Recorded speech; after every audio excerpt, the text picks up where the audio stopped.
Hola mis queridos hermanos y amigos, estamos preparados para tener nuestro estudio bíblico. Hoy estamos a jueves 4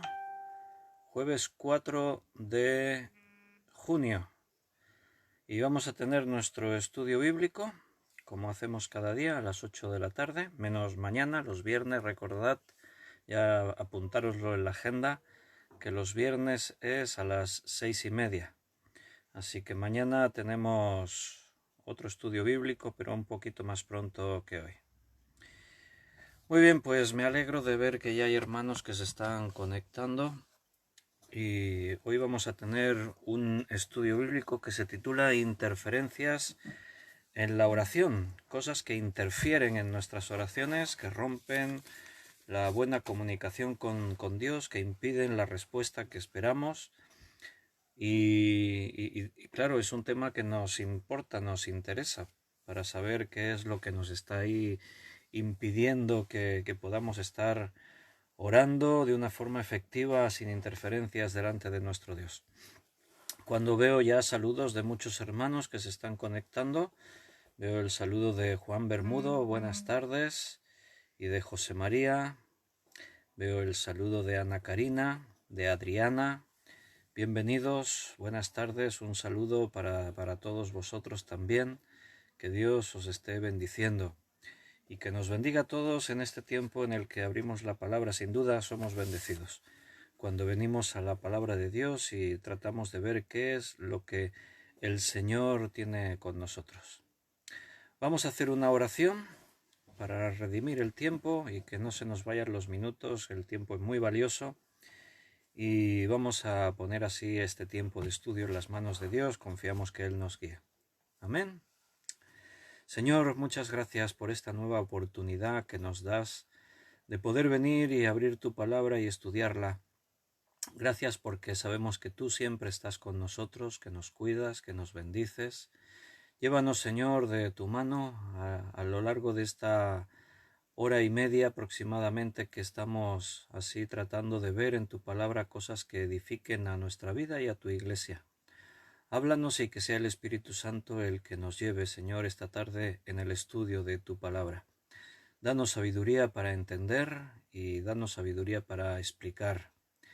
Y que de esa forma tu iglesia en este tiempo que nos toca vivir se levante con poder, con el poder de la palabra, para que esa palabra llegue a muchos corazones y todos aquellos que buscan sean salvos.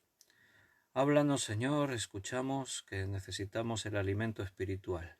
Quedamos en tus manos, agradecidos y pidiéndote todo en el nombre de nuestro Señor Jesucristo. Amén. Muy bien, hermanos, pues nada, veo más saludos de otros hermanos que están ya conectados en el directo de Facebook y un saludo también para José Luis y para Juan Vázquez. Vamos a ver interferencias en la oración. Se entiende, ¿no? La palabra interferencia. Cuando tú sintonizas una emisora de radio o estás hablando, escuchando con la radio y de pronto hay interferencias, ¿qué quiere decir? Que la comunicación se rompe. Se mezclan otras cosas, aparecen sonidos extraños y entonces la comunicación queda alterada y no entendemos, no oímos, no entiendo lo que está diciendo porque la interferencia impide que el mensaje llegue con claridad. Y hay cosas, según la palabra de Dios, que interfieren en nuestras oraciones. Así que necesitamos saber qué cosas podrían ocasionar una interferencia en nuestra comunión y relación con Dios. Bueno, bienvenida también Cecilia, veo tu saludo. Buenas tardes. Y bueno, veis, llevo una camiseta que lleva aquí un 28 con un interrogante. ¿Qué querrá decir eso? 28 con un interrogante. Estas son unas camisetas que hicieron los hermanos de Aachen en Alemania, que solemos hacer actividades con ellos. Me han invitado alguna vez allí a Alemania a viajar para estar allí, compartir la palabra y estar con ellos. Ellos también Vienen casi cada año, vienen también aquí a la zona, quedan por ahí en un hotel en Cambrils y hacemos actividades, tenemos alabanza juntos y hacemos cosas. Hicieron estas camisetas. ¿Qué querrá decir? A ver si adivináis. 28 con un interrogante. Bienvenida Ana Rita, buenas tardes a todos los hermanos que ya estáis conectados. Vamos a ver 10 cosas que podrían interferir en nuestras oraciones para con Dios. 10 cosas que pueden ser un obstáculo, un impedimento para que nuestra oración sea fluida y llegue a Dios y tengamos la respuesta de aquello a lo que le estamos pidiendo. Así que vamos a leer bastantes textos bíblicos. Te advierto ya que tengas ahí la Biblia preparada, que lo tengas todo a punto, y porque vamos a estar leyendo bastantes textos, porque nos vamos a apoyar en la Biblia para ver qué cosas interfieren en nuestras oraciones a Dios. Así que Luz, bienvenida, y Liliana, bienvenida, y Nancy también bienvenida. Buenas tardes a todos. Estamos ya comenzando nuestro estudio bíblico. 10 cosas que interfieren en nuestras oraciones. La primera, si vas notando nota, yo voy a ir puntualizando para que puedas anotar bien y que te quede el bosquejo bien hecho. Así después tú puedas meditar y reflexionar y te sirva de bendición, hasta si quieres compartir después con otros hermanos, tener algún devocional, un estudio bíblico. Si tú crees que algunos de estos temas que estamos tocando y los bosquejos que yo estoy dando aquí en los estudios te pueden servir, pues está bien que tú tomas notas, porque nunca sabes a lo mejor cuándo tienes la necesidad de compartir algo con un grupo, con la iglesia, con algunas personas. Y si tú tienes ahí tus temas y tus notas, esto siempre puede ser un recurso que te sirva para poder compartir la palabra también. Así que la primera de las cosas que interfieren en nuestra oración, hemos puesto en primer lugar los pecados no confesados. Los pecados no confesados son una interferencia para nuestras oraciones. Vamos a ver por qué, vamos a leer dónde lo dice, vamos a ver qué dice la palabra de Dios. Vamos a ir al Salmo 66, versículo 18. Salmo 66, 18. Mientras otros hermanos se están conectando, Robert Lando, buenas tardes también, bienvenido. Vamos a leer Salmo 66, 18, dice así. Si en mi corazón hubiese yo mirado la iniquidad, el Señor no me habría escuchado. ¿Qué hace el Señor si en mi corazón hay iniquidad? Iniquidad es sinónimo de pecado. Que si hay pecado en mi vida, en mi corazón, ¿qué hace Dios? Bueno, ahí está, y más claro, imposible. Dice que Dios no me habría escuchado. Y evidentemente, si habla de haberme escuchado, pues esto tiene una relación directa con la oración. Yo le hablo a Dios y Dios me escucha. Evidentemente Dios lo escucha todo, y aunque haya pecado en mi vida, Él me escucha. Se entiende, ¿no?, lo que quiere decir aquí el versículo, que Él no puede responderme a mis oraciones si hay iniquidad, si hay pecado en mi vida. Dios no va a escuchar, no va a estar atento a mi petición, a mi oración. Esto tiene un principio, no es simplemente porque Dios se enfada. No es que Dios de pronto pues queda así como en rebelión contra nosotros, en rencor y actúa. No, o sea, todo tiene un propósito, un principio. Dios nos ama y Él está tratando todos los días con nuestra vida. Él nos educa, Él está instruyéndonos, nos está perfeccionando. Entonces, una de las cosas que nosotros debemos entender es que hemos sido redimidos por la sangre de Cristo, y eso implica que nos hemos convertido en hijos de Dios, y Dios es santo, santo, santo. Y ahora el pecado no puede reinar en nuestra vida. Todos podemos pecar, todos podemos fallar accidentalmente, pero ya no somos máquinas de pecar, no practicamos el pecado. Así dice en primera carta de Juan, dice que ya no practicamos el pecado.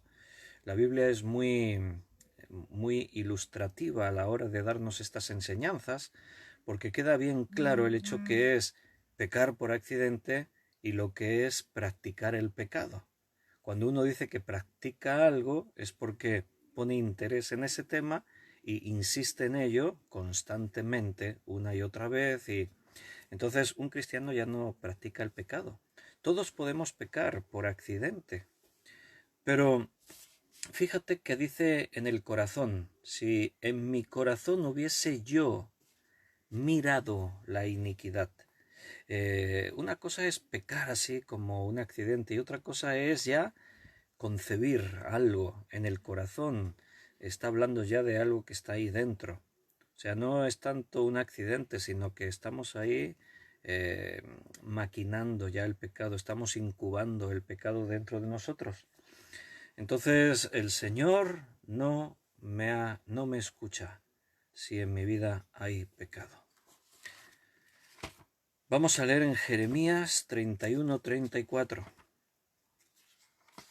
Jeremías 31-34.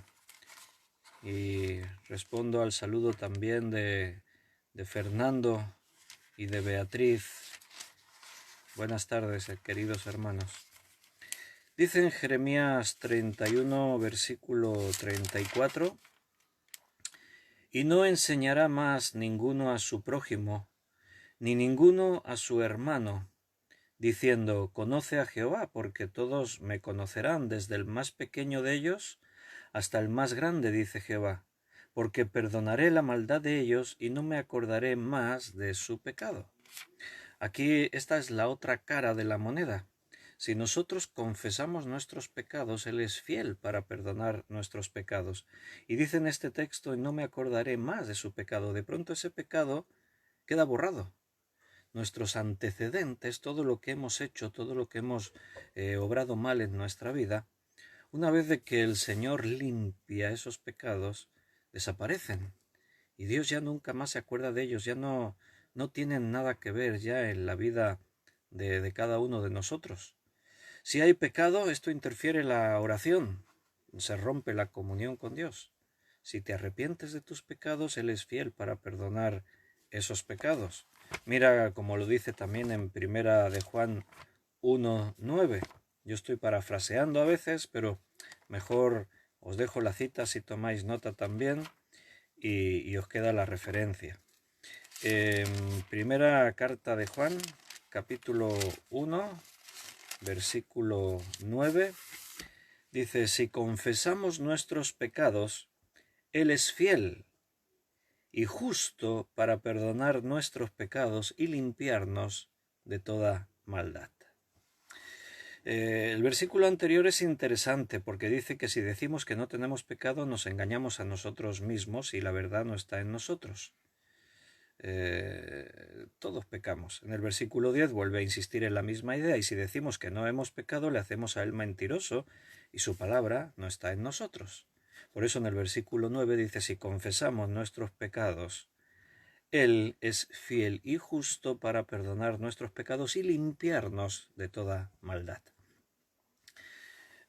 Cuando el otro día estábamos viendo en nuestro tiempo en oración y vimos todas esas partes que podríamos incluir en ese periodo devocional y de comunión, de oración con Dios, acuérdate que una de las partes que decíamos también era venir ante Dios y pedirle perdón por nuestros pecados. Es una de las partes fundamentales y tendría que ser al principio de las oraciones. Es cuando tú eres consciente que has pecado contra Dios, tienes que venir delante de Dios y humillarte y arrepentirte. Un verdadero hijo se arrepiente. O sea, el que no es hijo no se arrepiente porque no tiene la conciencia de decir he pecado y sentirse culpable.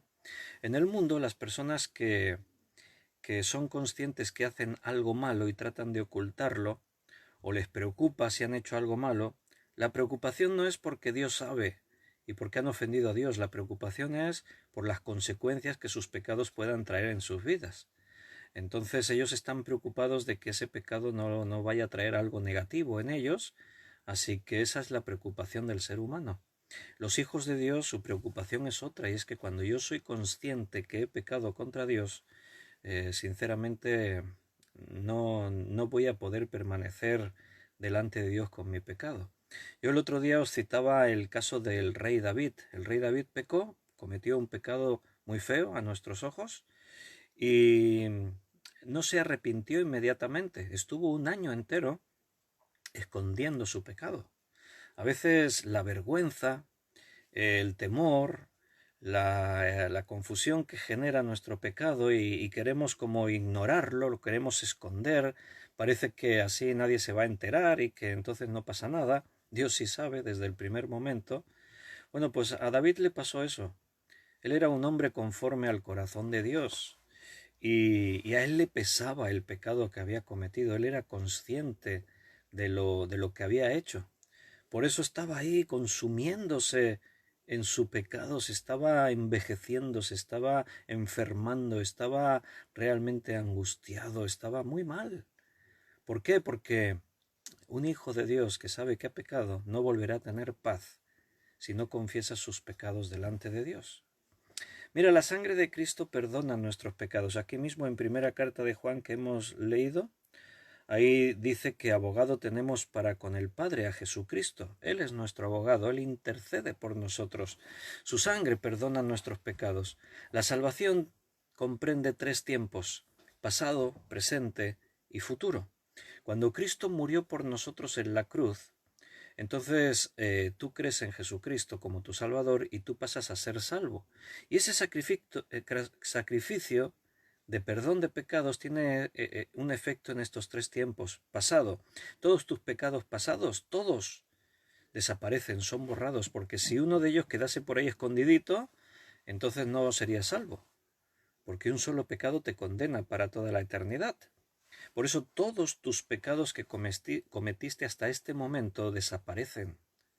Pero también tiene un efecto presente. Si pecamos, abogado tenemos para con el Padre a Jesucristo.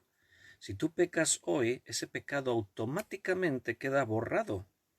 Porque si ese pecado no desaparece, entonces tú estarías perdiendo y ganando la salvación. He pecado, he perdido la salvación. No, ese pecado queda borrado. La sangre de Cristo derramada tiene ese efecto presente.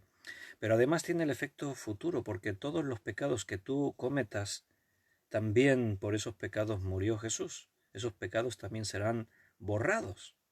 Entonces, si esos pecados desaparecen por la sangre de Cristo, ¿cómo es que interfieren nuestras oraciones? Bueno, en cuanto a la salvación, tú eres salvo y si pecaste hoy no pierdes la salvación. Estamos hablando en cuanto a la salvación. En cuanto a relación y comunión con Dios, sí que los pecados interfieren. Nuestras oraciones quedan sin efecto porque el Dios Santo no puede estar manifestándose en mi vida cuando yo estoy en pecado. Entonces, si yo soy consciente de esos pecados, tengo que arrepentirme para que eso deje de tener ese efecto negativo en mi vida. Abraham peca contra Dios y Dios está 12 años sin hablar con Abraham. Dios hablaba cara a cara con Abraham, pero el pecado de Abraham le lleva a estar 12 años en los que Dios guarda silencio. Dirás, bueno, ¿y eso que fue un castigo? Pues sí que le duró el enfado, ¿no? Bueno, no tiene que ver tanto con Dios, sino más bien con nosotros. Como hemos dicho, David cayó y estuvo un año entero arrastrando su pecado. ¿Qué crees que pasó en ese año? Pues David aprendió cosas y fue como una especie de escuela para darse cuenta que no vale la pena pecar por muy atractivo que el pecado aparezca. Aquella mujer bañándose en la terraza de su casa era muy atractiva, pero ¿qué crees? ¿Cuántas veces David no se arrepintió en ese año y pensó, qué tonto que fui, cómo pude caer en esto? No valió la pena. No, la recompensa no era suficiente para merecer tanto dolor y tanto sufrimiento, y aún David no sabía todo lo que le iba a ocurrir porque la consecuencia de su pecado le arrastró ya toda su vida. Dios trata con nuestro pecado por amor a nosotros, no te olvides nunca. El pecado interfiere la oración. Segunda cosa, falta de fe. Estamos viendo 10 cosas que causan interferencia en nuestras oraciones. La primera hemos dicho pecados no confesados. La segunda, falta de fe. Vamos a ver, porque esto lo dice la Escritura. Vamos a leer en Marcos capítulo 6, versículo del 1 al 6. Marcos 6, del 1 al 6. Dice ahí: Salió Jesús de allí y vino a su tierra, y le seguían sus discípulos. Y llegado el día de reposo, comenzó a enseñar en la sinagoga, y muchos, oyéndole, se admiraban, y decían: ¿De dónde tiene éste estas cosas? ¿Y qué sabiduría es esta que le es dada, y estos milagros que por sus manos son hechos? ¿No es este el hijo del carpintero, hijo de María, hermano de Jacobo, de José, de Judas y de Simón? ¿No están también aquí con nosotros sus hermanas? Y se escandalizaban de él. Mas Jesús les decía: no hay profeta sin honra, sino en su propia tierra y entre sus parientes y en su casa. Y escucha lo que dice ahora: y no pudo hacer allí ningún milagro, salvo que sanó a unos pocos enfermos, poniendo sobre ellos las manos. Y estaba asombrado de la incredulidad de ellos, y recorría las aldeas de alrededor enseñando. Este es un pasaje muy interesante de la Escritura, porque nos da datos importantes y curiosos de la vida y de la familia de Jesús. Cuando Jesús vuelve a Nazaret, recuerda que él se cría en Nazaret, él nace en Belén, él está unos años fuera, sus primeros añitos, cuando él es un bebé, está fuera de Belén y de Nazaret, tiene que huir José y María porque el Señor le avisa a José de que Herodes va a mandar matar a todos los bebés. Herodes, y evidentemente detrás está Satanás intentando impedir el plan de Dios. Mira qué presunción la de Satanás, ¿eh? El Hijo de Dios ha nacido, hay que matarlo, desde que ya es un bebé, antes de que se haga adulto. Pero bueno, nadie puede interferir los planes de Dios. Pero él ya desde pequeñito, él ya está en Nazaret, esa es su ciudad en la que él va a crecer, ahí va a estar su hogar. Y él crece pues en su familia, con José, el carpintero, y Jesús como primogénito, con toda seguridad, ayudaba a su padre José, su padre aquí en la tierra, y Jesús por lo tanto hacía su profesión, era carpintero. Entonces él trabajaba. Y ahí estaban sus hermanos y sus hermanas. Este pasaje menciona a la familia de Jesús. Así que dentro del catolicismo apostólico romano, cuando ellos niegan que Jesús tuviese más hermanos, ellos dicen que María no tuvo más hijos, no entendemos por qué no pudo tener más hijos María. Bueno, cuando uno inventa doctrinas que no están en la Biblia, después tiene que tratar de andar ocultando textos, manipulando lo que sí dice la Escritura, para poder sostener algo inventado, hay que inventar más cosas. Entonces, cuando ahí se dice que María es sin pecado, que María nunca conoció a varón, o sea que siguió siendo virgen toda la vida, bueno, es algo que la Biblia no dice. De hecho, aunque ella no hubiese estado con un hombre, cuando una mujer da a luz, si era virgen en ese momento, pierde la virginidad totalmente, porque un parto hace que la virginidad se pierda totalmente. Entonces, normalmente si una mujer está embarazada es porque ya perdió la virginidad antes, pero en este caso no, porque la concepción de María fue por obra del Espíritu Santo, así que sí, ella era virgen. Por eso el anuncio del ángel fue y la profecía decía: y una virgen concebirá en su vientre, una virgen, alguien que no había conocido varón. Pero ahora la Escritura en los Evangelios dice que José no conoció a María hasta que no pasaron los días de la purificación de ella, lo que la ley establecía, que después de haber dado a luz tenía que pasar un tiempo determinado para que el esposo y la esposa pudiesen volver a tener relaciones sexuales. Cuando dice ahí y no la conoció, esa palabra conoció En otras versiones tú puedes leer que dice, y no mantuvo relaciones con ella, relaciones sexuales. O sea que la Biblia dice que José y María eran un matrimonio, tuvieron relaciones normal y tuvieron más hijos. Y aquí tienes un pasaje muy claro al respecto. Cuando Jesús vuelve a Nazaret, él ha marchado, ha estado unos meses fuera, está en su ministerio público y entre todas las ciudades, aldeas, pueblos que él recorría también volvió a Nazaret, su pueblo natal. Él durante esos 30 años, esto demuestra que él vivió como cualquier otro hombre.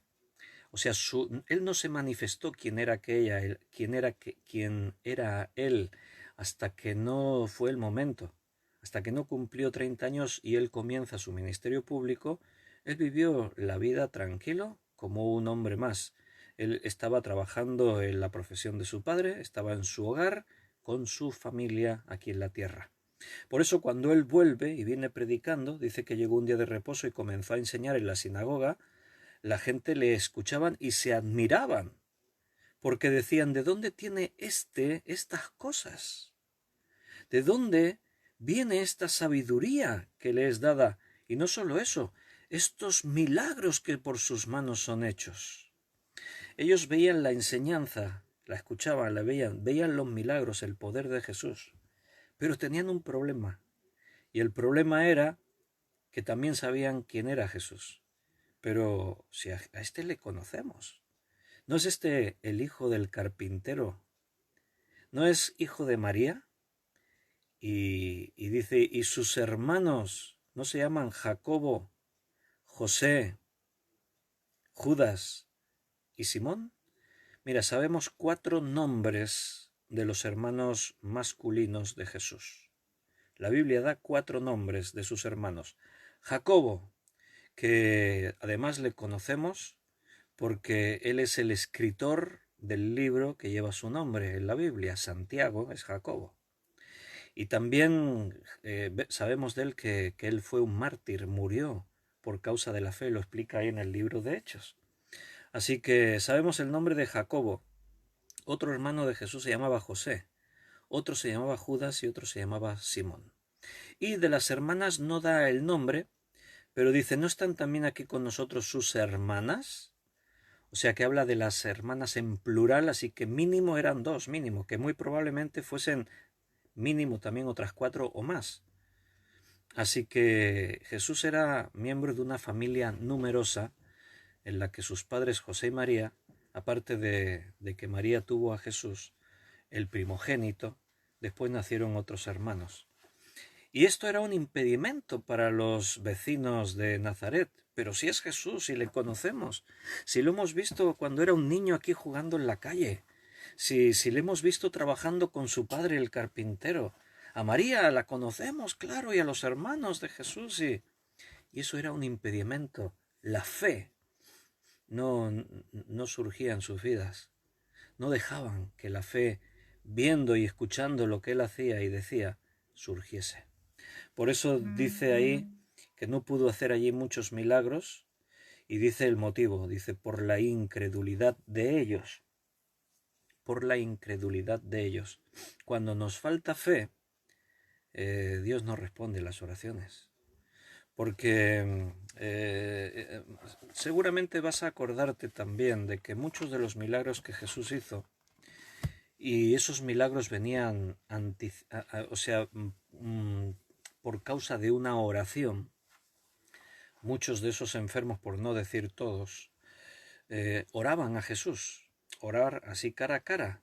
Señor, si quieres, puedes limpiarme, dijo una vez un leproso. Señor, si quieres, puedes hacer que yo vea. O a veces era Jesús que preguntaba, ¿qué quieres que te haga? Señor, que recobre la vista. Ahí está la petición, eso es una oración. Señor, permite que yo pueda ver. Y casi siempre Jesús anticipaba el milagro a una declaración. Conforme a tu fe te sea hecho. Si tú le pides a Dios cosas, si tus oraciones quieres que lleguen hasta el trono de Dios, tienes que creer. Es imposible que nos acerquemos a Dios si no creemos que existe, o no creemos en Él, o no creemos que Él puede hacer, o no creemos que Él escuche nuestras oraciones. La fe es fundamental para que nuestra oración llegue ante Dios y dé fruto. Si no hay fe, no hay respuesta, no es efectiva la oración. O sea que la falta de fe es una grave interferencia en nuestra oración. Mira cómo lo dice en Santiago capítulo 1, versículo del 5 al 8. Santiago 1, del 5 al 8. Santiago, el hermano de Jesús. Y si alguno de vosotros tiene falta de sabiduría, pídala a Dios, el cual da a todos abundantemente y sin reproche le será dada. Pero, mira lo que dice ahora, pero pida con fe, no dudando nada, porque el que duda es semejante a la onda del mar, que es arrastrada por el viento y echada de una parte a otra. No piense, pues, quien tal haga que recibirá cosa alguna del Señor. El hombre de doble ánimo es inconstante en todos sus caminos.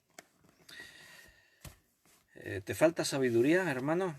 Alguno a lo mejor de los que están aquí escuchando dice, no, yo ya tengo suficiente, ya la tengo toda. Está bien. Si alguno cree que ya no necesita más sabiduría, que no le pida. Pero me parece, sospecho que todos somos conscientes que nos falta sabiduría. Yo le pido a Dios cada día sabiduría. Señor, dame sabiduría en las muchas áreas en las que nos movemos como personas. Bueno, pues si tú crees que te falta sabiduría, pídele a Dios. Es una de las cosas, de las pocas cosas en la Biblia que así tan directamente la palabra dice que si le pides Él te va a dar. O sea, no hay condiciones. Bueno, hay solo una condición en este pasaje. Pero no dice que depende, te dará sabiduría o no. No, si tú le pides sabiduría, dice que te va a dar abundantemente y sin reproche. Así que pídele, hermano, es gratis. No te quedes ahí tímido, pídele a Dios sabiduría. Qué bueno que Dios nos ofrezca esto. Ahora, eso sí, la condición, pero pida con fe, no dudando nada. La falta de fe impide que la oración sea contestada. Si tú te acercas a Dios en oración, cree a Dios, cree que Él te está escuchando. Necesitas creer para que tu oración dé el fruto que merece. Hay un versículo muy conocido, Mateo 21, 22. Yo sé que muchos os lo sabéis de memoria, pero lo vamos a buscar y lo leemos, aunque lo podemos citar de memoria, pero lo vamos a leer ahí mirando la Biblia. Dice, y todo lo que pidiereis en oración creyendo, lo recibiréis. Y todo lo que pidáis en oración creyendo, esa es la condición, creyendo, lo recibiréis. O sea, tú puedes pedir en oración sin creer y no recibirás. La falta de fe impide que tus oraciones sean contestadas.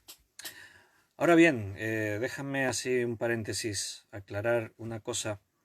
No estamos aquí proclamando lo que algunos enseñan, de que si tienes fe, cualquier cosa que pidas Dios te la da, cualquier cosa. Si tienes fe, podrás conseguir lo que quieras. Algunos incluso ya dejan de poner la atención en el Dios de poder, ya la ponen en uno mismo, en tu propia fe. Y si tú eres sutil y escuchas bien atentamente algunas predicaciones, pones atención y analizas lo que se dice, llevan que la respuesta milagrosa a las oraciones depende ya de ti mismo, no depende ni de Dios, no depende de su voluntad y de su poder. No, eres tú quien decide. Si tú tienes fe y para apoyar y hacer que tu fe sea poderosa, tienes herramientas a tus manos como la visualización, la declaración positiva, ya hay cosas de metafísica y cosas que no tienen nada que ver con lo que la Biblia enseña. Si hacemos un estudio profundo según la Biblia de lo que significa orar con fe, ya lo hemos hecho, por eso ahora no me voy a detener mucho, nos daríamos cuenta que hay otros condicionantes. Dice, y todo lo que pidiereis, creyendo lo recibiréis y pedimos conforme a su voluntad. O sea, para que las cosas vengan en respuesta tiene que ser conforme a su voluntad. De todas formas, recuerda que aquí no estamos hablando de que todo lo que pidas, sea lo que sea, un Ferrari, un chalet en la playa, otro en la montaña y otro en la ciudad, y que tengan jacuzzi, piscina, la piscina grande olímpica, y que tengan cancha de tenis. Y también quiero, pues además del Ferrari, como no es muy práctico, pues también quiero un monovolumen bien grande y lujoso, y quiero otro coche pues más utilitario, y como voy a pedir con fe, Dios me lo va a dar. ¿Qué crees? ¿Que eso funciona así? Dios no está ahí para suplir nuestras necesidades físicas, materiales, nuestros caprichos. Dios está ahí para llevarnos a la vida eterna, ese es el objetivo.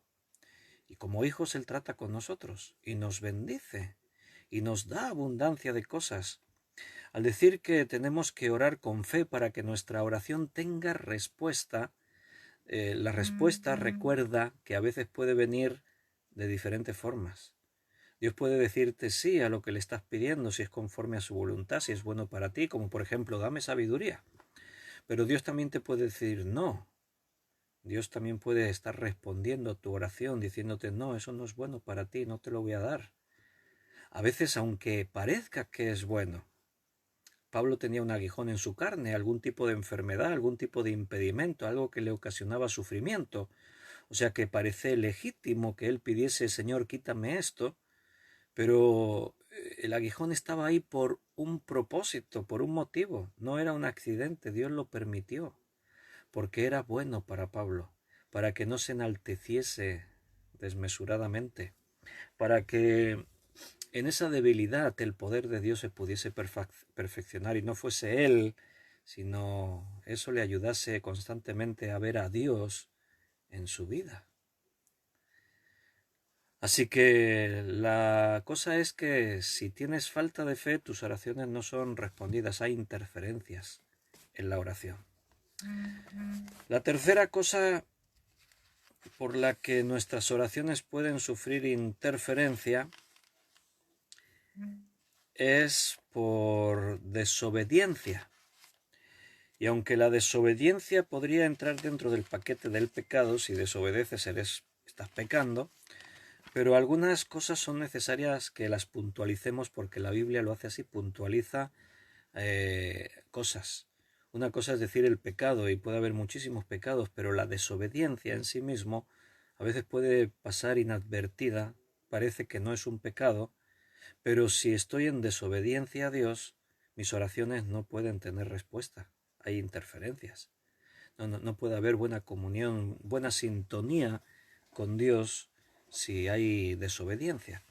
Y para ver este punto vamos a ir a la primera carta de Juan otra vez, pero esta vez al capítulo 3 y leeremos el versículo 21 al 22. Primera de Juan 3, 21 y 22. Recuerda, hemos visto, vamos a ver 10 cosas que interfieren en nuestra oración. Hemos visto, primera, pecados no confesados. Segunda, falta de fe. Y estamos en la tercera, desobediencia. Primera de Juan 3, 21-22. Amados, si nuestro corazón no nos reprende, confianza tenemos en Dios. Y cualquier cosa que pidiéremos la recibiremos de Él, porque guardamos sus mandamientos y hacemos las cosas que son agradables delante de Él. Bien, nota que el texto dice que si estamos guardando sus mandamientos, si hacemos las cosas que son agradables a Dios, o en otras palabras, si le obedecemos, entonces cualquier cosa que pidamos la recibimos de Él. Por lo tanto, esta enseñanza positiva implica la parte negativa. Si tú estás en desobediencia, si no guardas sus mandamientos y no haces lo que a Él le agrada, entonces no vas a tener respuesta a tus oraciones. No, Dios no te va a dar cualquier cosa que le pidas. Si nuestro corazón no nos reprende, confianza tenemos en Dios. ¿Qué quiere decir eso? Mira, cuando tú estás en pecado, tu corazón te lo dice. Aquí la palabra corazón se entiende que es tu pensamiento, tus emociones, el, el- el remordimiento de pecado, la conciencia. Utilizamos varias formas de referirnos a eso, pero ahora nosotros como conocedores de la palabra de Dios sabemos que también podríamos referirnos a eso como el espíritu. Si tu espíritu no te reprende, el Espíritu Santo da testimonio a nuestro espíritu, hay una comunión. Y cuando tú estás en pecado y cuando tú haces mal, sin duda, el verdadero Hijo de Dios se va a dar cuenta.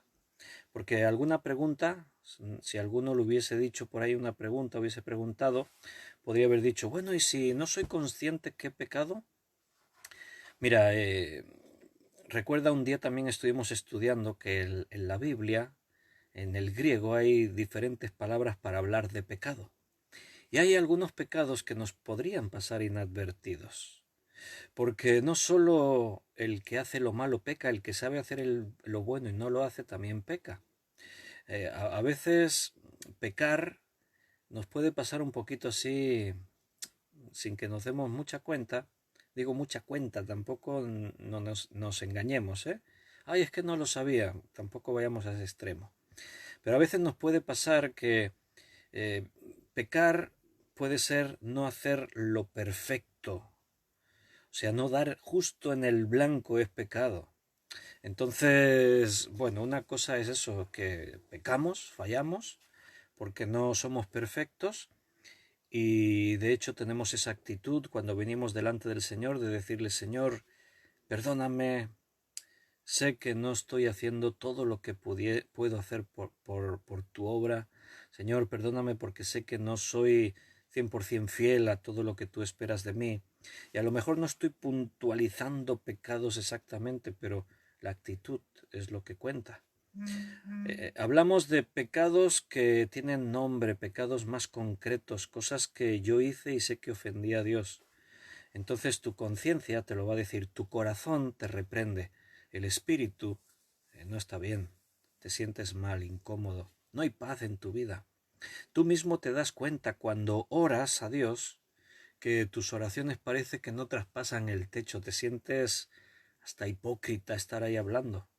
Bueno, cuando tú estás en desobediencia, si tú no obedeces a Dios en todo, si no obedeces sus mandamientos, o sea, su palabra, y no estás haciendo las cosas que agradan a Dios, tus oraciones se quedan rotas, la comunión se rompe. Mira en tu casa, padres que tenéis hijos, ¿qué pasa cuando uno de nuestros hijos se porta mal? Cuando un hijo hace algo indebido y nos enfadamos y le tenemos que corregir, le tenemos que disciplinar, ¿qué crees que ocurre? ¿Cómo notas tú eso? ¿Verdad que la comunión, la relación se queda enturbiada? ¿Verdad que de pronto los semblantes se ponen serios? Ya no hay risas, ya no hay diálogo, ahora se crea un clima como de tristeza, de algo se perdió, algo se apagó. Bueno, pues eso ocurre con Dios cuando estamos desobedientes a Dios, nuestra comunión con Él se enturbia, nuestras oraciones se quedan sin respuesta. Cuarta cosa, hemos dicho, primera, pecados no confesados, segunda, falta de fe, tercera, desobediencia, cuarta, falta de transparencia.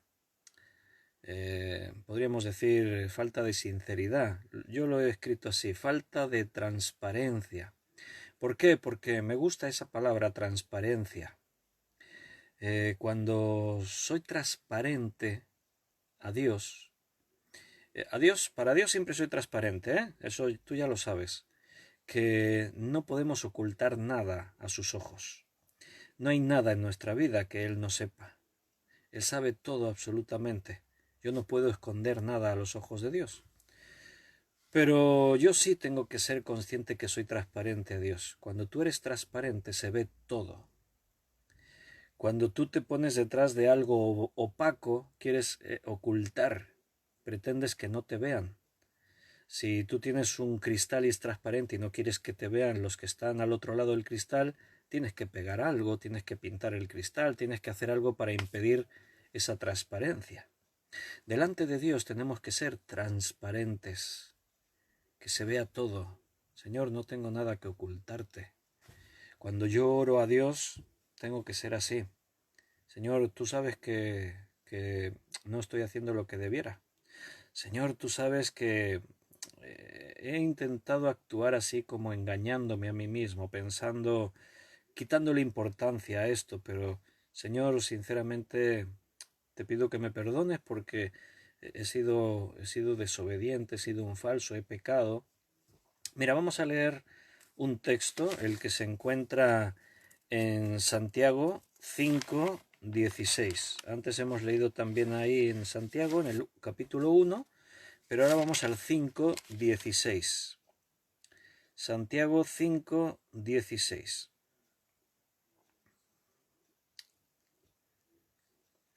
Dice, confesaos vuestras ofensas unos a otros y orad unos por otros para que seáis sanados. La oración eficaz del justo puede mucho. Y el contexto es interesante también. El versículo clave es el 16. Pero mira, voy a leer un versículo antes y un versículo y un par de versículos después. El 15 dice, y la oración de fe salvará al enfermo, y el Señor lo levantará, y si hubiere cometido pecados le serán perdonados. Confesaos vuestras ofensas unos a otros y orad los unos por los otros para que seáis sanados. La oración eficaz del justo puede mucho. Elías era hombre sujeto a pasiones semejantes a las nuestras y oró fervientemente para que no lloviese, y no llovió sobre la tierra por 3 años y 6 meses. Y otra vez oró, y el cielo dio lluvia, y la tierra produjo su fruto. Cuando dice ahí, confesaos vuestras ofensas unos a otros, orad los unos por los otros para que seáis sanados, la oración eficaz del justo puede mucho. Bueno, ahí lo que yo percibo en esa enseñanza es lo que os decía, transparencia. Tiene que estar todo bien, todo tiene que estar a los ojos de todos, de Dios, claro, primero. Pero tenemos que estar a cuentas, en paz, y que no haya nada turbio, que nadie sospecha de ti, que nadie tienes que ser transparente. Confiesa tus ofensas con los hermanos. Eso a veces cuesta, querido. A veces venirle a alguien y decir, oye, perdóname. Decirle perdóname a alguien, eso a tu ego no le gusta para nada. Tener que humillarte ante alguien, y encima si ese alguien, a veces son personas pues que tampoco es que son perfectos, ¿no? Nos cuesta un montón. A nuestro ego les sabe fatal, fatal. Pero precisamente eso es bueno para nosotros, humillarnos. Cristo recuerda que se humilló y él no tenía por qué. No tenía el por qué hacer eso y lo hizo por amor. Jesús se humilló, se hizo obediente hasta la muerte, muerte de cruz, pero de una muerte así de cruz, una muerte maldita, una muerte humillante. Porque en la cruz morían los peores, los malhechores, los traidores, los asesinos, lo peor de lo peor moría en la cruz, y Jesús murió en una cruz. Por nosotros se hizo maldición. Para que tu oración llegue a Dios, tú tienes que ser transparente. Amén, hermanos. Ese era el punto número 4. El punto número 5. Falta de perdón. Si no hay perdón, nuestras oraciones están en interferencia. ¿Qué queremos decir con falta de perdón? Mira, si leemos Mateo 18, 21, 22, lo vas a entender rápidamente. Mateo 18, 21, 22. Entonces se le acercó Pedro y le dijo, Señor, ¿cuántas veces perdonaré a mi hermano que peque contra mí? ¿Hasta 7? Jesús le dijo, no te digo hasta 7, sino aún hasta 70 veces 7.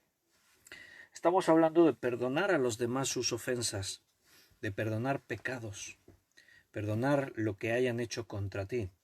Porque si tú no perdonas, tu oración está en interferencia, no llegará ante Dios. Este es otro de los puntos fundamentales. Tú necesitas perdonar, no puedes tener rencor contra nadie, no puedes tener ninguna cosa guardada contra nadie. Tú tienes que haber perdonado todo lo que te hayan hecho. Y cuando digo todo, es todo, por muy grande que sea. Todo tiene que quedar perdonado para que tu oración fluya a Dios y llegue sin interferencia y tenga respuesta y seas bendecido. En este pasaje ahí estaba Pedro. Qué bueno que teníamos a Pedro entre los apóstoles. Si los apóstoles hubieran sido todos así como muy perfeccionistas, todos así, nos habríamos quedado sin un montón de enseñanzas e igual no nos podríamos haber identificado con ellos. Pero eran hombres como nosotros. Y Pedro, cuántas buenas situaciones provocó en las que hemos aprendido tanto. Aquí Pedro llega también súper espiritual a Jesús. Señor, ¿cuántas veces perdonaré a mi hermano que peque contra mí? ¿Hasta 7? La enseñanza judía decía que había que perdonar al hermano 3 veces. Eso es lo que los rabinos judíos enseñaban. Si tu hermano peca contra ti, le puedes perdonar hasta 3 veces. Eso ya eran generosos, ¿no? Si peca una vez contra ti, perdónale. Si va y peca otra vez contra ti, perdónale. Y si peca una tercera vez, perdónale también. O sea, ellos creían que así, perdonando al hermano 3 veces, esto ya era ser generosos. Entonces, fíjate lo que está haciendo Pedro. Está doblando la cantidad y aún le está sumando 1. O sea, él dice, bueno, conociendo a Jesús, que Él nos está mostrando ese carácter que tenemos que perdonar a los demás, mira cómo nos perdona Él a nosotros, tal. Pedro dice, bueno, ahora Jesús me va a felicitar, me voy a ganar unos cuantos puntos. Y llega ahí Pedro, Señor, ¿cuántas veces perdonaré a mi hermano? No dice 3, como decían las enseñanzas rabínicas. Les lo dobla, no 6, aún añade uno más, 7, porque el 7, para un judío, el número 7 tiene el significado de lo perfecto, lo completo, a lo que ya no se le puede añadir nada más. Los números en la Biblia tienen significados y el 7 representa esto. Cuando la Biblia habla de los 7 espíritus de Dios, por ejemplo, está hablando del espectro total de lo que es Dios en sus manifestaciones. No es que tenga 7 espíritus, solo tiene el Espíritu Santo. Dios es espíritu. Pero al decir el 7 espíritus, espíritu de poder, está hablando de las formas en las que Dios se manifiesta y actúa en su espíritu. El 7 significa eso, algo completo, a lo que no se le puede añadir nada más. Así que, qué generoso Pedro. ¿Cuántas veces perdonaré a mi hermano? 7. Y Jesús, bueno, la respuesta pues lo debió dejar atónito. Porque Jesús le dice, no te digo hasta 7, sino hasta 70 veces 7. O sea, eso ya era, si el 7 ya era lo perfecto, 70 veces 7, pues ya imagínate.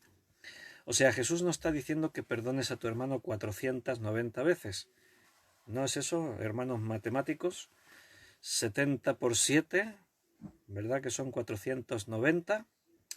Pues Jesús no te estaba diciendo que cuentes hasta haber perdonado a tu hermano 490 veces. Te está diciendo que lo tienes que perdonar sin límite. No hay límite para perdonarle. Las veces que haga falta.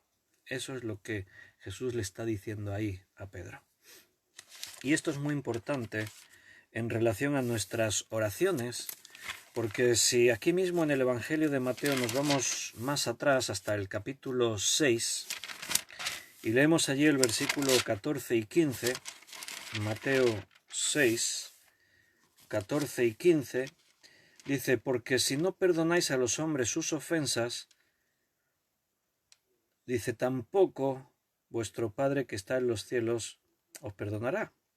Mas si perdonáis a los hombres sus ofensas, os perdonará también a vosotros vuestro Padre Celestial. Mas si no perdonáis a los hombres sus ofensas, tampoco vuestro Padre os perdonará vuestras ofensas. Y esto lo estudiamos hace poco en esta serie porque es el final del Padre Nuestro.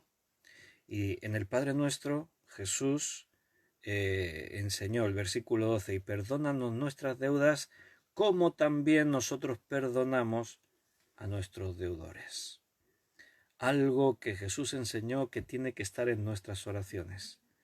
Si tienes algo contra alguien, perdónalo, para que tu oración no tenga la más mínima interferencia ante Dios.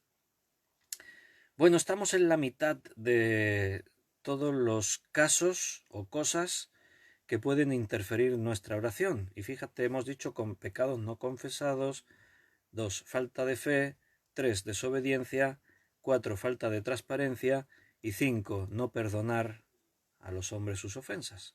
Wow, ¿qué cosas puede haber más que interfieran en nuestras oraciones? Vamos a las 6. Motivos falsos. Apúntatelo así. Motivos falsos. Punto 6. Motivos falsos.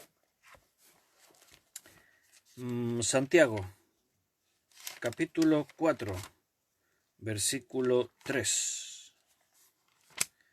Santiago 4, 3. Dice, pedís y no recibís, porque pedís mal para gastar en vuestros deleites.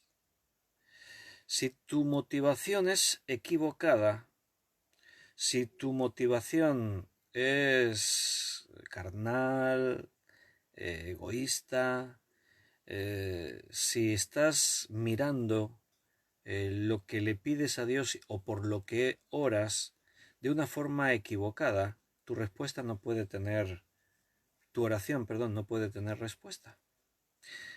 Uno puede tener un motivo equivocado, yo he dicho motivos falsos. Algo falso es algo que tiene apariencia, pero no es. Por ejemplo, tú a veces, puede ser, a veces te encuentras algo, una joya, y la coges y dices, uy, ¿será oro? De pronto estás así, no sabes si alegrarte o no, te has encontrado un anillo, vamos a decir. Te encontraste un anillo ahí en el suelo, y lo coges, parece oro, y estás ahí contento, hombre, si es oro esto cuesta un dinero. Pero ¿es oro o no es oro? Y lo observas porque tiene apariencia de oro. Pero de pronto miras, no tiene ninguna marca, compruebas y dices, me parece que es falso.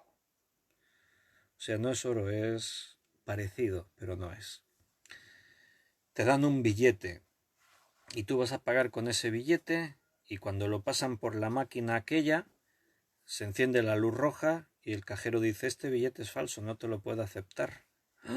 ¿Qué? Pues si me lo han dado, lo siento, pero es falso. Parece bueno. Yo lo tenía en la mano, lo miré, digo, parece bueno, pero es falso, no tiene valor, no sirve para nada. A veces mi oración parece buena. Pongo sentido en mis peticiones. Ay, Señor, si tú quieres, si tú quisieras que me toque la lotería, esta semana hay 100 millones de bote. Oh, Señor, tú sabes cuánta necesidad hay en tu obra. ¿Cuántos misioneros hay por ahí por el mundo y necesitan Biblias, necesitan recursos? Si tú quisieras que me toque la lotería, ¿podría ayudar tanto en tu obra? Oye, la oración parece buena, ¿verdad que sí? Pero es falsa. La motivación verdadera no es que me toque el bote de los euros millones para mandar Biblias a los misioneros y alimentos y medicinas. En realidad estoy pensando en cosas que yo quiero aquí para mí. Y aunque parece una buena oración, es una oración falsa. Mi motivación es otra. Pedís y no recibís porque pedís mal. Pedís para vuestros deleites. Tú no puedes venir a Dios a pedirle cosas, tú no puedes venir a orar a Dios con un corazón egoísta, con el ego ahí desbordando todo, no puedes. La oración se queda en interferencia, no tiene respuesta.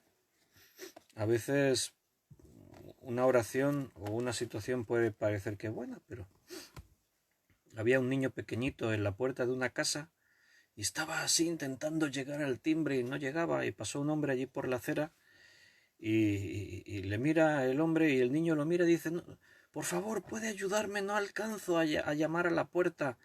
Y el hombre dice, ah, sí, no te preocupes, claro que sí, hombre, yo te ayudo. Y se acerca el hombre y hace, brrrn, brrrn, y el niño sale corriendo. Se marchó corriendo y el hombre se quedó allí. Era un niño de estos que le gusta hacer esa broma. Llamo en el timbre y me voy corriendo.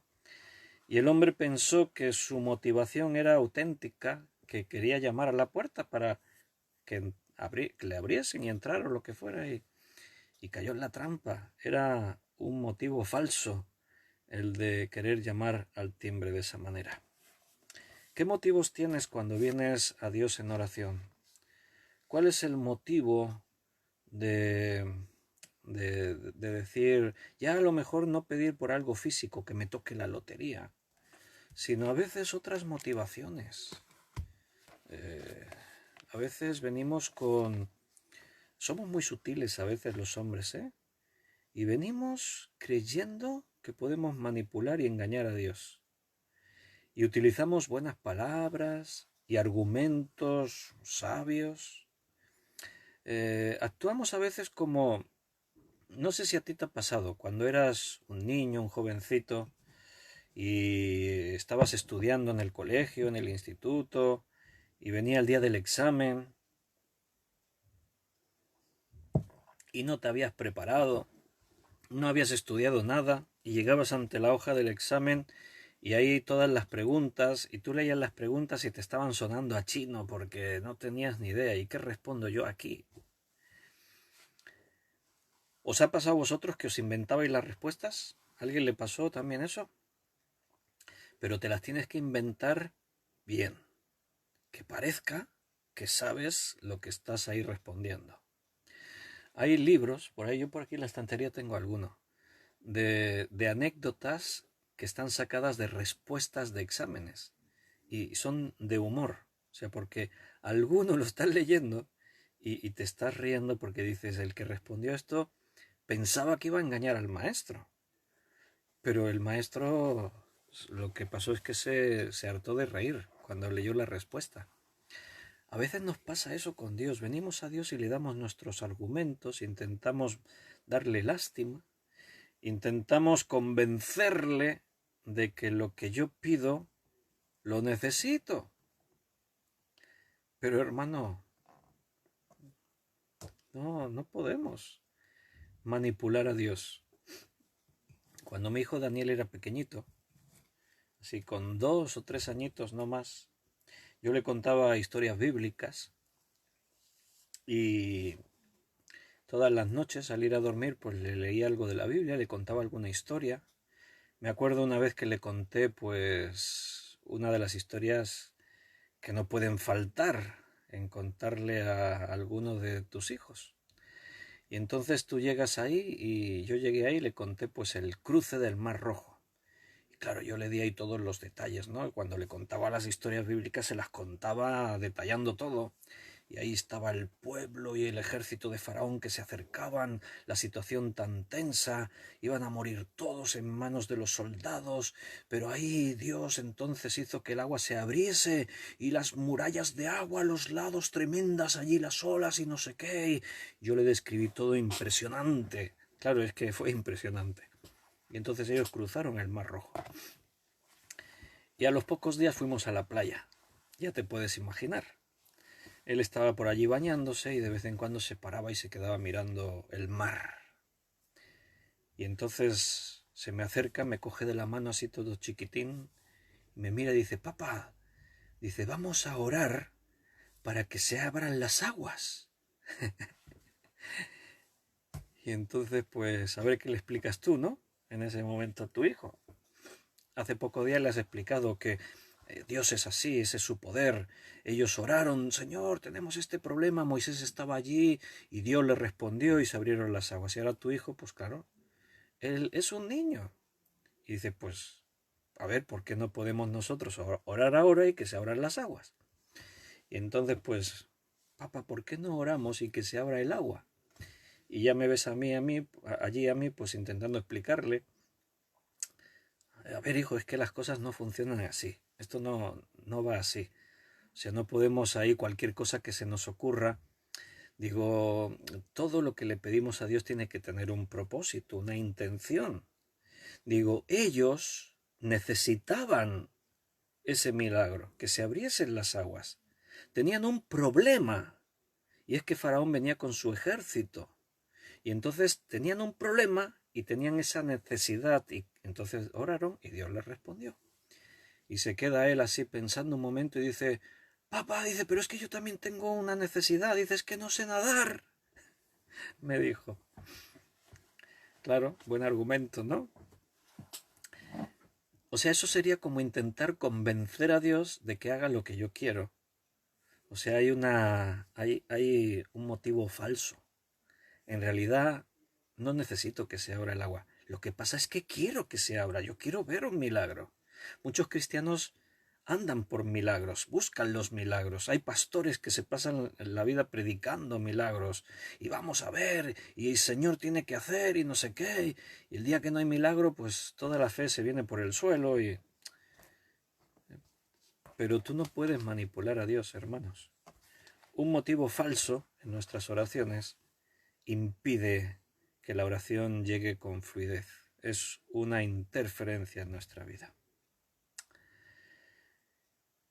Séptimo motivo que interfiere en nuestras oraciones. Ídolos en nuestra vida. Idolatría. Si hay idolatría, nuestra oración queda sucia, queda afectada. Ezequiel capítulo 14, versículo 3. Ezequiel 14, 3. Vamos a ver lo que dice ahí en el profeta Ezequiel 14, 3. Dice así: Hijo de hombre, estos hombres han puesto sus ídolos en su corazón y han establecido el tropiezo de su maldad delante de su rostro. ¿Acaso he de ser yo en modo alguno consultado por ellos? Dice Dios. Si tú tienes tus ídolos, si tú confías en otras cosas, de pronto, porque no encuentras la respuesta, porque te acuerdas de que Dios también está por ahí, crees que porque te dirijas a Dios ahora puntualmente en ese momento y le digas, Señor, respóndeme, necesito esto, ¿crees que Dios te responderá? Tienes a tus ídolos, apáñate. Que te respondan ellos. Y quiero que te fijes en algo. Cuando decimos ídolos, estamos hablando no solo de una imagen de un Dios falso. Un ídolo puede ser cualquier cosa que ocupe el lugar que a Dios le corresponde. Yo antes os he dicho, por ejemplo, que una de las cosas que no deberías a lo mejor o pedirle al Señor es que te toque la lotería. Señor, que me toque la lotería, el Euromillones, porque yo usaría ese dinero para... Hay muchas personas y hay cristianos que tienen el hábito de jugar a la lotería. ¿Sabes que eso podría ser una forma de idolatría? Porque la lotería, hay muchos cristianos que preguntan, a mí me han preguntado muchas veces, ¿un cristiano puede jugar a la lotería? Mira, la lotería busca un fin. Normalmente es adquirir riquezas de una forma rápida, sin esfuerzo y en cantidad. O sea, uno no juega a la lotería para que te toque el reintegro. Muchos dicen, me ha tocado el reintegro, ¿no? Como el vasco aquel. Por aquí hay algún vasco escuchando esta tarde. Hay uno de Hernani por ahí, me parece. Que dice, hombre, Pachi, ¿dónde vas? Dice, voy a cobrar, que me ha tocado la lotería. Dice, sí, ¿cuánto te ha tocado? Dice, nada, 200 millones, lo que jugaba. Era un vasco. Los hermanos que están escuchando de otros sitios, aquí en España, las comunidades, las diferentes regiones que hay, nos etiquetamos unos a otros. Por ejemplo, a los vascos les damos fama así de brutos, de exagerados, a los catalanes nos dan fama de guardar ahí el dinero, de que no queremos gastarlo, de tacaños, vaya. Y así en las diferentes comunidades cada uno tiene su etiqueta. Y entonces pues hay muchos chistes, bromeamos unos con los otros. Y entonces pues nadie juega a la lotería para que te toque un reintegro. Juegas para que te toque mucho dinero, millones. Cuidado porque no es que jugar a la lotería en sí sea malo o bueno. Es la motivación con la que hacemos las cosas. Todo me es lícito, pero no todo me conviene, dice ahí el apóstol Pablo. Cuando tú buscas en la lotería, cuando tú juegas, ¿cuál es tu motivación? Eh, ¿O por qué haces eso? Mira, una de las cosas que es peligrosa es que juego a la lotería a ver si me toca. De alguna forma es como decir, Dios no es suficiente para suplir mis necesidades. Voy a probar a ver si tengo suerte y me toca de esta manera. Eso está implícito cuando tú buscas en las loterías que te toque un premio gordo, hay mucho dinero. Porque Jesús decía, no os afanéis por el día de mañana, qué comeréis, qué vestiréis. Mirad las aves del cielo, las flores del campo, no se afanan, y vuestro Padre las viste y las alimenta. ¿No valéis vosotros más que ellas? O sea, en otras palabras, Jesús dice, Dios sabe de qué cosas tienes necesidad. ¿Acaso dudas que Él no te va a estar proveyendo lo que necesitas? Además, vivir de esa manera te lleva a tener que depender de Dios a diario. Decir, voy a jugar a la lotería a ver si me tocan 100 millones, es algo así como decir, así no tengo necesidad de depender de que Dios me vaya proveyendo cada día. Y por otra parte, así me aseguro. O sea, es como decir, bueno, lo de Dios sí está bien, está ahí, pero hoy estoy con chistes, se me viene otro a la cabeza. Como aquel que se cayó por un barranco y se quedó enganchado de una rama. Y entonces ahí en la rama él clama y dice, ayuda, ayuda, hay alguien que me ayude. Y entonces de pronto se oye la voz de Dios que le dice, sí, hijo mío, soy yo, soy Dios. Mira, suéltate de la rama, déjate caer al vacío.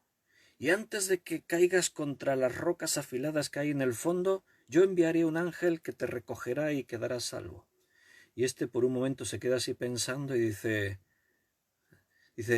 ¿hay alguien más? ¿Hay alguien más que me pueda ayudar? Bueno, es un chiste, pero ahí sí que hay enseñanza en este chiste. Porque a algunos les pasa esto. Sí, Dios ha prometido que Él me va a sustentar, pero voy a ayudarle un poquito yo. Voy a jugar a la lotería a ver si me toca y así ya. Cuidado porque eso puede ser una forma de idolatría. Hay muchas formas de manifestar idolatría en nuestra vida. No solamente porque tengas una imagen ahí y le ores a la imagen, que también, claro, eso interfiere en las oraciones. Yo cuando era joven, antes de conocer al Señor, en mi casa, bueno, siempre pues mi familia nos habíamos considerado católicos apostólicos romanos. Entonces, pues como buenos católicos apostólicos romanos, pues teníamos muchas imágenes en nuestra casa, vírgenes y santos y de todo. Bueno, yo no es que fuese demasiado aficionado a eso de las imágenes y tal, pero bueno, estaban en casa. Y mi hermana sí, la Rosario, que estará por ahí escuchando con el Paco, ahí veo su icono, ahí están los dos conectados. Mi hermana tenía bastante devoción por alguna virgen. También al venir de un contexto de Andalucía, los pueblos en Andalucía, que cada pueblo tiene a su virgen, su patrón, su patrona, etc. Y ella estaba bien aficionada a eso, ¿no? Así que ella me contagió un poquito el tema ese. Y yo veía que ella tenía ahí sus imágenes y le ponía florecitas y todo. Y yo era jovencillo, tenía 12 o 13 años ahí, o menos. Y yo dije, pues está chulo esto, esta afición está bien. Y también me ponía ahí mis cosas.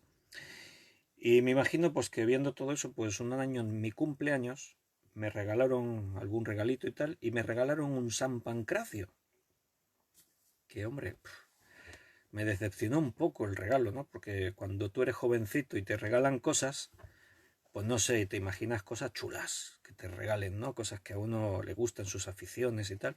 Pero me regalaron un San Pancracio, que es un santo que tiene una mano así para arriba con un dedo así puesto así para arriba.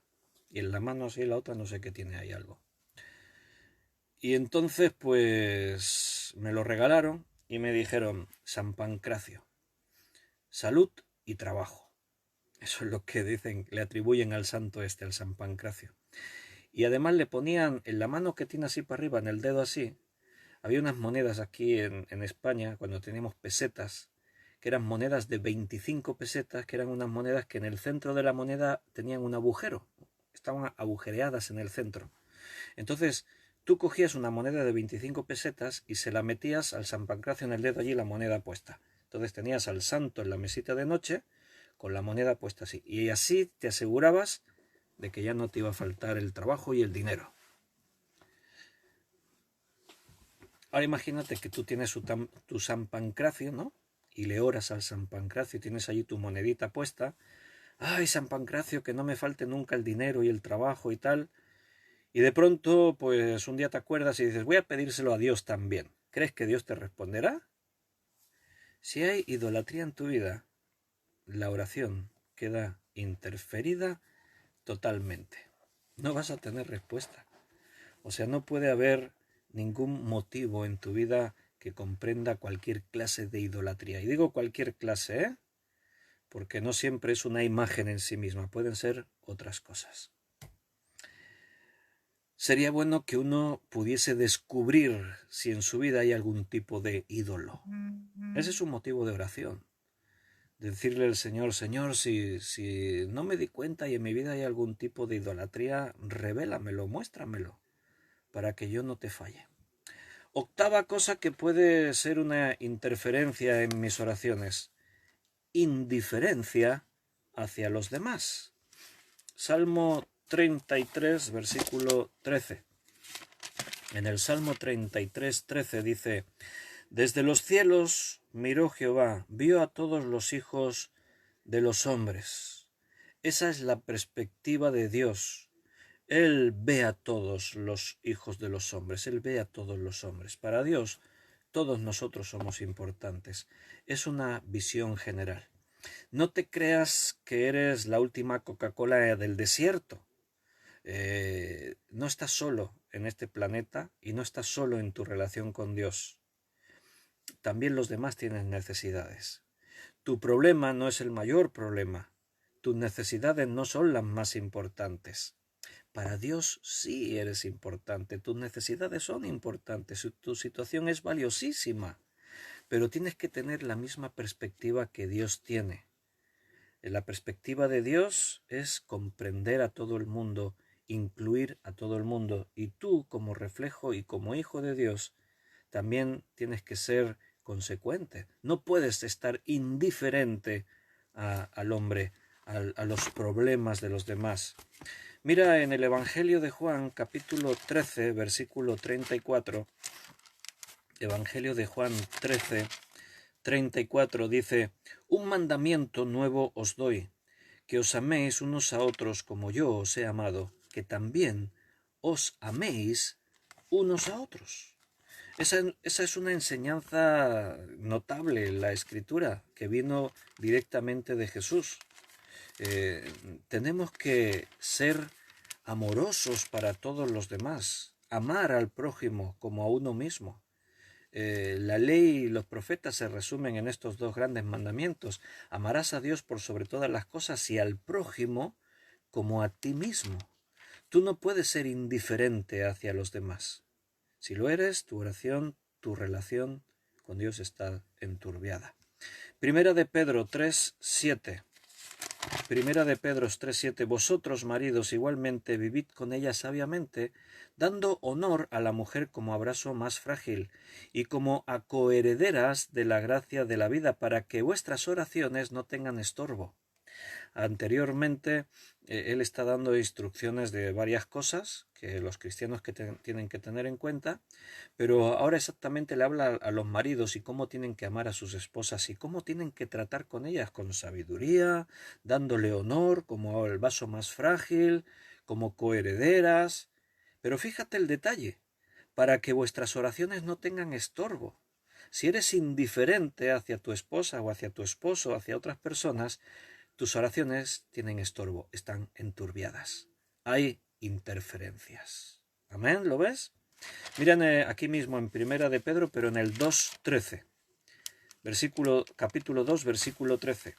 Por causa del Señor, someteos a toda institución humana, ya sea al rey, como a superior, o a los gobernantes, etc. Este es el contexto. Yo te estaba diciendo, aquí se dan muchas instrucciones. Se está hablando de deberes conyugales, pero también se está hablando de cómo tenemos que vivir en relación a las autoridades, con nuestros consiervos, etc. Y ahí se nos enseña este principio. No podemos ser indiferentes con los demás. A ver, vamos a recordar. Primera, interferencia, pecados no confesados. Segunda, falta de fe. Tercera, desobediencia. Cuarta, falta de transparencia. Quinta, falta de perdón, no perdonar a los demás. Sexta, tener motivos falsos.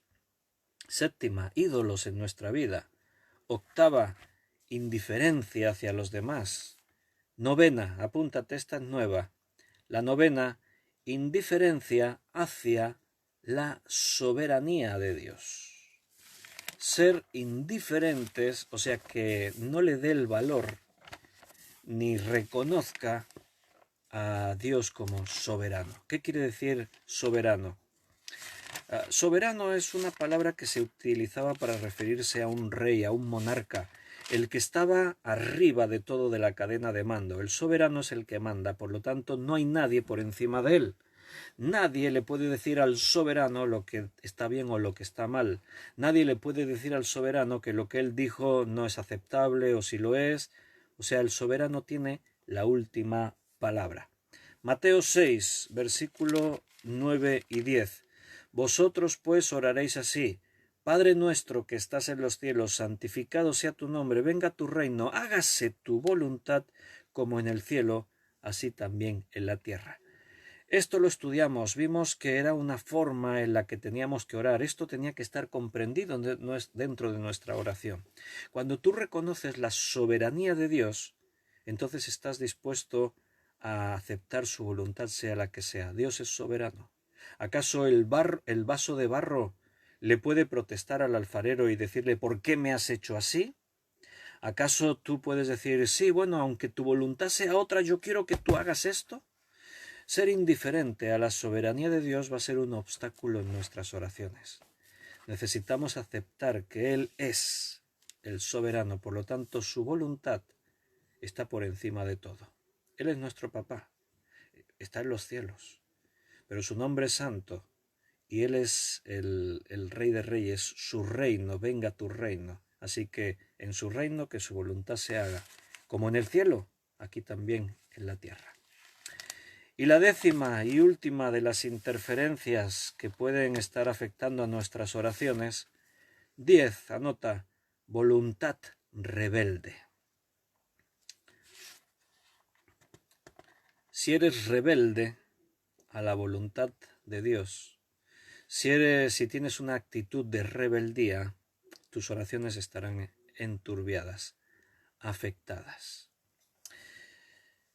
Juan 15, 7. Evangelio de Juan, capítulo 15, versículo 7. Si permanecéis en mí y mis palabras permanecen en vosotros, pedid todo lo que queráis y os será hecho. Lo contrario sería rebeldía. Si tú no permaneces en Cristo y las palabras de Cristo, la palabra de Dios no permanece en ti, entonces estás en una actitud rebelde. Si estás con tu voluntad rebelde, tu oración se queda rota. Tu oración se queda enturbiada, con interferencia. Tenemos que aprender a querer lo que Dios quiere para nosotros. Tenemos que aceptar todo aquello que Dios nos da, porque siempre eso será lo mejor para nuestra vida.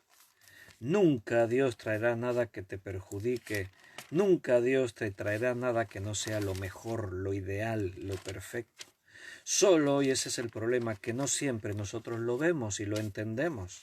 A veces yo quiero ser más listo de Dios y yo pretendo que sí, que esto no me viene y no es como, pero es que yo quiero esto y yo quiero esto y yo quiero esto y me empeño y no me estoy dando cuenta que Dios me está mostrando otra cosa. Eso es ser rebelde, tener una voluntad rebelde ante Dios. Primera de Pedro 3:12. Y terminamos. Pero no me habéis respondido nadie. ¿Qué puede querer decir lo que dice la camiseta que llevo yo puesta hoy? Que hicieron los hermanos de Alemania, de Aachen, que tenemos relación con ellos. 28 con un interrogante. ¿Qué querrá decir eso? A ver si antes de terminar alguien responde. A ver si a alguien se le ocurre algo. Primera de Pedro 3:12.